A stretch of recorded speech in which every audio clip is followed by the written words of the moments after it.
बाबरी आपको पसंद है, जो लुटेरा और विदेशी आक्रांता है उसका महिमा मंडन आप करते हैं। मैं ना मस्जिद का विरोध हूँ ना मंदिर का विरोध हूँ। मैं चाहता हूँ कि राम मंदिर भी बने और बाबरी मस्जिद भी बने। बाबर आक्रांता था, क्यों बनेगी बाबरी मस्जिद? अपना धर्म अपनी भाई है, वो अलग चीज है। बाबरी क्यों बनेगी? बाबर इस देश का आतंकवादी नहीं है। इन 26 चोरों से वो बढ़िया है जिसने पाकिस्तान का समर्थन नहीं करा। ओबीसी, मैं उसकी इज्जत करूंगा। उसने चाहे अंदर खाते वो पाकिस्तान का साथ दे रहा हो, बाहर आते तो भैया उसने हड़पा तो सही ना, पाकिस्तान को मार दो।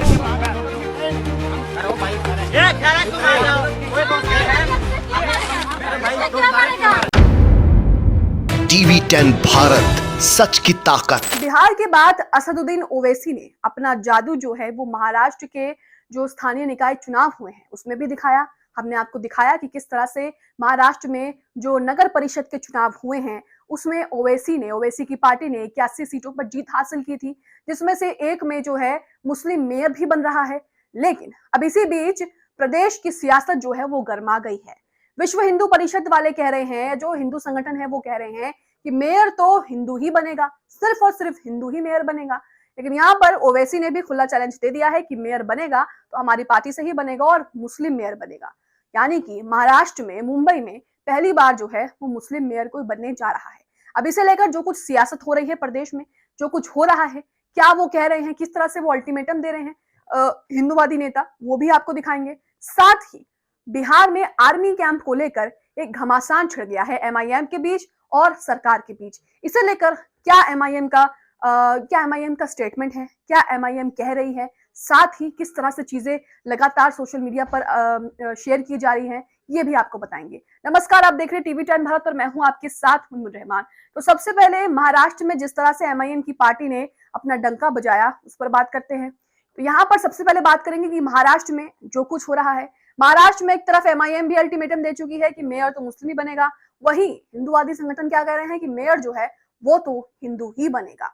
तो अब क्या कुछ चल रहा है उस पर बात करते हैं। तो आप अपनी स्क्रीन पर आईएनएस का ये ट्वीट देख रहे हैं, जिससे पता लगेगा कि महाराष्ट्र में क्या मुस्लिम और हिंदू मेयर को लेकर या मेयर की लड़ाई को लेकर किस तरह से घमासान मचा हुआ है।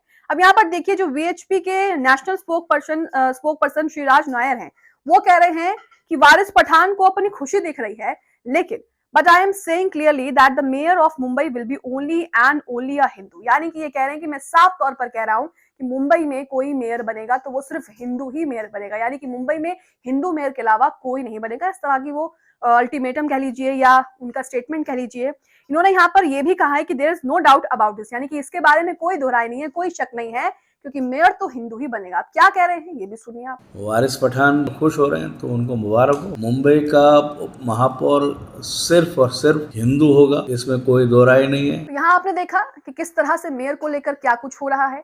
आपको बता दें कि ओबीसी की पार्टी ने बिहार में बहुत अच्छा प्रदर्शन किया, जिसके बाद महाराष्ट्र में जो नगर परिषद के चुनाव है उसमें भी बहुत ज्यादा अच्छा किया, सभी को चौंका कर रख दिया, सभी पार्टी को चौंका कर रख दिया।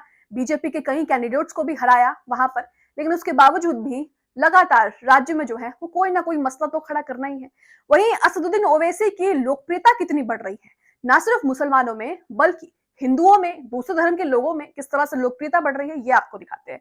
तो एक वीडियो आज मोहम्मद सैफी ने शेयर किया है, जिसमें लिखा है कि MIM chief Asaduddin Owaisi national hero बन चुके हैं। अब ये क्यों कह रहे हैं, ये तो आप ये वीडियो सुनिए, उसके बाद ही आपको पता लगेगा। उसके बारे में मैं कुछ गलत नहीं बोलूंगा, वो बहुत बढ़िया बंदा है।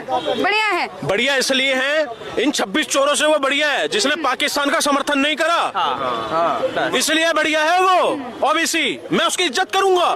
उसने चाहे अंदर खाते वो पाकिस्तान का साथ दे रहा हो, बाहर आते तो भैया उसने हड़पा तो सही ना, पाकिस्तान को मार दो। एक 26 चोर का ट्वीट आया, एक 26 चोर का ट्वीट नहीं आया। पहलगाम में भी किसी चोर का ट्वीट नहीं आया, अभी जो लाल किले में हुआ किसी का ट्वीट नहीं आया। यहाँ पर आपने देखा कि किस तरह से ये शख्स कह रहा है कि वो कम से कम स्टैंड तो लेते हैं, ट्वीट तो करते हैं।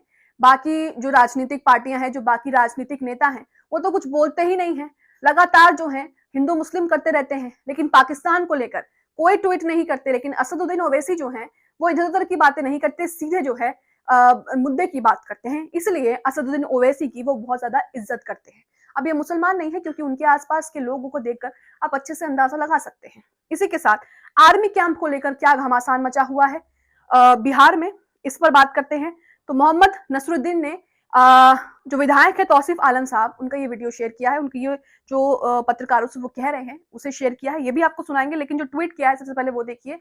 किशनगंज में आर्मी कैंप के विरोध में एमआईएम बहादुरगंज विधायक तौसीफ आलम साहब डीएम से मिलकर ज्ञापन सौंपा है उन्होंने। विधायक ने कहा है कि प्रस्तावित आर्मी कैंप के लिए जिस जमीन को चुना गया है वो पूरी तरह से कृषि योग्य भूमि है, यानी कि किसानों की जमीन है। यहाँ सेना कैंप बनने से सैकड़ों किसानों की आजीविका प्रभावित होगी, यानी कि सैकड़ों किसानों की जो रोजी रोटी है वो उस पर असर पड़ेगा। लेकिन उसके बावजूद भी सरकार जो है वो आर्मी कैंप उसी जमीन पर बनाना चाहती है। सुनिए उन्हें। दूसरा जो समस्या है, अभी जो आर्मी कैंप बनना है बहादुरगंज प्रखंड और कोचाधवन प्रखंड के बॉर्डर में, हम लोग चाहते हैं कि वहाँ नहीं बने, क्योंकि वहाँ खेती होता है और ये सरकार का नियम है कि जहाँ खेती होता है वहाँ कोई चीज़ नहीं बनना चाहिए, क्योंकि अगर वहाँ बन जाता है आर्मी कैंप तो हमारा जो किसान है भूखे मर जाएंगे। अब इसे लेकर सिर्फ एमआईएम नहीं बल्कि ये मुद्दा कांग्रेस लोकसभा में भी उठा चुकी है कि लाखों करोड़ों किसान जो है वहां से बेघर हो जाएंगे और उनकी रोजी रोटी पर असर पड़ेगा। इसलिए सरकार को उस जमीन पर आर्मी कैंप नहीं बनाना चाहिए। लेकिन बीजेपी वाले इसे किस तरह से फ्रेम कर रहे हैं मैं ये भी आपको दिखाऊंगी। लोकसभा में क्या हुआ पहले उस पर बात करते हैं। कांग्रेस ने लोकसभा की प्रोसीडिंग का एक वीडियो शेयर किया है जिसमें लिखा है कि कोचाधामन, बहादुरगंज और किशनगंज में सैनिक कैंप बनाने के लिए जमीन अधिग्रहण हो रहा है, यानी कि जमीनों पर कब्जा हो रहा है। इसके चलते गरीब किसानों ने उनसे उनकी जमीन ली जा रही है जहां घनी आबादी भी है। मेरा सरकार से अनुरोध है कि गरीब किसानों को जो जमीन ली जा रही है उसे तुरंत रोका जाए और सैनिक कैंप के लिए एक बेहतर जगह सुनिश्चित की जाए। तो यहाँ पर मोहम्मद जावेद क्या कह रहे हैं ये सुनिए। कोचाधामन और बहादुरगंज किशनगंज में सैनिक कैंप बनने के लिए जमीन अधिग्रहण हो रहा है सर, और वो जमीन लिया जा रहा है जो गरीब फार्मर्स का है और उसके चारों तरफ घनी आबादी है। मेरी आग्रह है कि ये जो एक्विजिशन हो रहा है, ज़मीन लिया जा रहा है, इसको इमीडिएटली रोका जाए सर, और ऑल्टरनेट कहीं पे मुनासिब ज़मीन जो सैनिक कैंप के लिए उचित हो उसको चिन्हित करके आबादी से दूर कहीं पे किया जाए ताकि कैंप भी अच्छे से चले जिस पर्पस के लिए बना रही है सरकार, और किसानों को भी तकलीफ ना हो। वहीं आर्मी कैंप को लेकर बिहार में जो आर्मी कैंप बनाने जा रही है सरकार, उसे लेकर रिपब्लिक भारत के रिपोर्टर किस तरह से तौफीक आलम को भड़काने की कोशिश करते हैं और ये दिखाने की कोशिश कर रहे हैं कि ये देश विरोधी बातें कर रहे हैं, ये देश में जो है कुछ अच्छा नहीं करने दे रहे। लेकिन तौसीफ आलम ने यहाँ पर जो जवाब दिया है वो। बाबरी आपको पसंद है, जो लुटेरा और विदेशी आक्रांता है उसका महिमा मंडन आप करते हैं। मैं ना मस्जिद का विरोध हूँ ना मंदिर का विरोध हूँ। मैं चाहता हूँ कि राम मंदिर भी बने और बाबरी मस्जिद भी बने। बाबर आक्रांता था, क्यों बनेगी बाबरी मस्जिद? अपना धर्म आप निभाइए वो अलग चीज है, बाबरी क्यों बनेगी? बाबर इस देश का आतंकवादी नहीं है। जवाब दिया है वसीम चंपारनी ने, इसको शेयर किया है और कहा है कि तौसीफ आलम ने गोदी मीडिया को सोडे के साथ धुलाई की है। तो यहाँ पर वो आगे डिबेट में जो है वो बाबरी मस्जिद की बात करते हैं और यहाँ पर रिपोर्टर और एंकर दोनों एक ही भाषा बोलते हैं। आर भारत के बारे में तो हम जानते हैं किस तरह की खबरें वहां पर चलती हैं और किस तरह के लोग वहां पर काम करते हैं। यहाँ पर बाबरी मस्जिद को भी जो है उनको भड़काने की कोशिश की जाती है कि वो बाबरी मस्जिद पर कुछ ऐसा वैसा बोले, साथ ही वो बाबर को आक्रांता भी कहते हैं। लेकिन उसके बावजूद भी तौसीफ आलम यहाँ पर यही कहते हैं कि मैं किसी का विरोध नहीं करता, ना ही मंदिर का ना ही मस्जिद का। देश में राम मंदिर भी बने और बाबरी मस्जिद भी बने। इसी के साथ खबरों में क्या कुछ है ये भी आपको बताते हैं। इससे पहले आप ऑप इंडिया का ये ट्वीट देख रहे हैं जिसमें किस तरह से इससे जो है वो इस मुद्दे को छानने की कोशिश की है और लिखा है कि बिहार के किशनगंज में आर्मी कैंप के विरोध में उतरी एमआईएम एमएलए तौसीफ आलम ने दी आंदोलन तेज करने की धमकी, किसानों की आड़ में राष्ट्रीय सुरक्षा से खिलवाड़।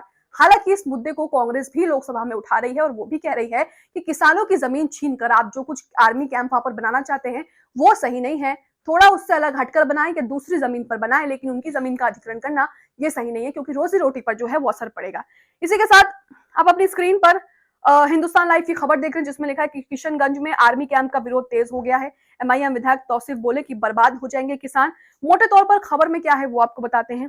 तो असदुद्दीन की पार्टी एमआईएम के विधायक तौसीफ आलम ने कहा है कि किशनगंज में आर्मी कैंप नहीं बनने देंगे, इससे किसी दूसरी जगह उन्होंने इसे किसी दूसरी जगह पर बनाने की मांग करते हुए इससे 100 किसान बर्बाद हो जाएंगे ये कहा है। इससे पहले कांग्रेस सांसद मोहम्मद जावेद ने लोकसभा में ये मुद्दा उठाया था और घनी आबादी से दूर ये कैंप बनाने की मांग की थी। खबर में लिखा है कि किशनगंज जिले में आर्मी कैंप के लिए 200 एकड़ खेती योग्य जमीन का अधिग्रहण किया जा रहा है। इससे वहां के किसान बर्बाद हो जाएंगे और आर्मी कैंप को किसी और जगह बनाने की जरूरत है। तो इसे लेकर ये पूरा मुद्दा है, जो कुछ बात हो रही है। वहीं कुलदीप सेंगर के समर्थन में भाजपा नेता क्या कह रहे हैं, ये भी सुनते जाइए। बृजभूषण शरण सिंह इनका नाम है, अक्सर जो है विवादित बयान देते हैं। कुलदीप सिंह सेंगर की जमानत का स्वागत करता हूं। सेंगर के साथ अन्याय हुआ था, उनके साथ षड्यंत्र हुआ था, जैसे मेरे साथ विश्वव्यापी षड्यंत्र हुआ था। अब बीजेपी के पूर्व सांसद बृजभूषण शरण सिंह ने खुलकर कुलदीप सेंगर का समर्थन किया है। ये जो पार्टी हमने और आपने चुनी है, ये उनके नेताओं का स्टेटमेंट है और उनका हाल है। कुलदीप सेंगर ने जो किया वो देश के सामने है।